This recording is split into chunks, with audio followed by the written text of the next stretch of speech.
اللہ کے نام سے شروع جو بڑا مہربان نہایت رحم والا ہے۔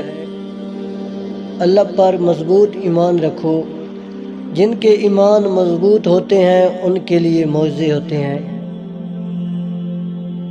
کل کی فکر مت کرو، جس اللہ نے آج تک سنبھالا وہ آگے بھی سنبھال لے گا۔ لوگوں کے رویوں پر رونا چھوڑ دیا، بس سیکھ لیا ہے میں نے اپنے معاملات اللہ پر چھوڑنا۔ خدا سے بے خبر رہیں جب تک، ہم تڑپتے ہی رہیں تب تک۔ اب جو سارا قصہ اسے سنایا ہے، بڑی مدتوں بعد صبر آیا ہے۔ اللہ تعالیٰ نے میرے دل میں ایک بات ڈال کر مجھے بہت تسلی دی کہ وہ لوگ تیرے قابل نہیں تھے جن کو تم سے دور کیا گیا۔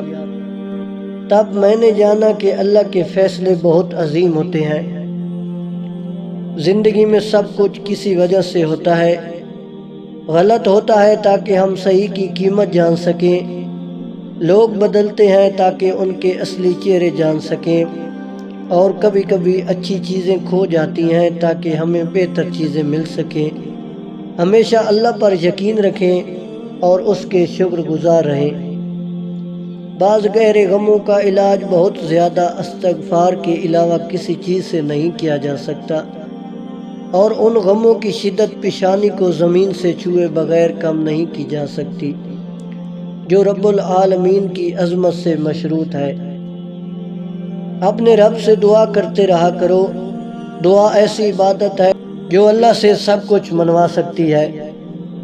جو تکلیف تمہیں اللہ کے قریب کر دے وہ بڑی نعمت ہے۔ وہ کن فرماتا ہے اور چیزیں ہو جاتی ہیں، گمان سے آگے بیان سے باہر۔ اللہ سے مانگنے کی ایک خوبی یہ بھی ہے کہ آپ اپنے الفاظ کا جذبات کا روپ نہ بھی دے سکیں، تب بھی وہ آپ کے جذبات کو آپ سے بہتر جانتا ہے۔ تم اس کی مصلحت کو نہیں جانتے، وہ رب تمہاری ہر تکلیف کو جانتا ہے۔ جب آپ کی آنکھوں میں بہت سے آنسو جمع ہو جائیں، جب آپ کے دکھوں کا کوئی امداد نہ ہو، جب کسی سے کچھ کہنے کا حوصلہ نہ ہو، تو آپ پریشان نہ ہونا، بس اس ذات باری تعالیٰ کی طرف دیکھنا اور سب کہہ دینا بے شک وہی تو ہے جو راتوں کو ہنساتا ہے، وہی تو ہے جو بگڑی بناتا ہے، وہی تو ہے جو ڈوبتی کشتی پار لگاتا ہے۔ بس اس سے امید رکھنا، اس پہ یقین رکھنا، دیر ہو یا سویر ہو وہ نوازتا ضرور ہے۔